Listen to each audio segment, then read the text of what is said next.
vaša slava? Sveti Nikola. Koga sve zovete na slavu? Rodbinu, familiju, prijatelje. A koja je vaša slava? Moja slava je Đurđevdan. A koga sve zovete na slavu? Zovem prijatelje, goste iz Federacije, iz Republike Srpske. Ja dolazim iz Federacije, iz Visokog. Hvala lijepo na odgovor. Slavimo svi zajedno. Hvala. I uživamo, kao nekad prije davno. Sveti Đurđe.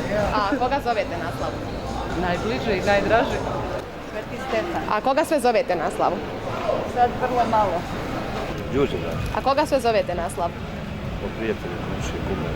Sveti Nikola. A koga zovete na slavu? Porodicu, rodbinu, prijatelje. Hvala puno. Nikoldan. A koga sve zovete na slavu?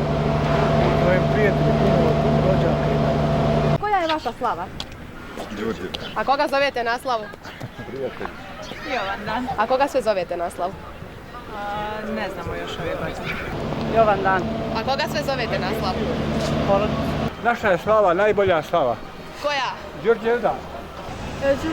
A koga sve zovete na slavu? Sveti Jovan. A koga sve zovete na slavu? Prijatelje, kumove, komšije. Porodicu. Sveti Nikola. A koga sve zovete na slavu? Samo porodica. Sveti Jovan. A koga zovete na slavu? Koga zove? Naslav se ne zove. Naslav dolaze gosti koji su muža rodbina i prijatelji i tako. Naslav se ne zove. Đurđevdan. A koga sve zovete na slavu? Prijatelji. Samo prijatelje. Pa ne, ja, porodicu. Ovaj dan. A koga sve zovete na slavu? Ovim kumove, prijatelje, svoju djecu i to je to.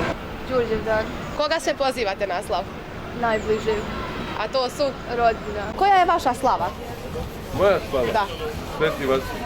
A koga sve zovete na slavu? Pa prijatelji, koga ću zvati. A vaša? Sveti Stefan Dečarski. A koga vi sve zovete na slavu? Pa otkad je korona, samo porodica. A prije korone? Prije korone, sin, svoje društvo i familija i to je to. Sveti Stefan. Koga sve zovete na slavu? Svoje najbliže.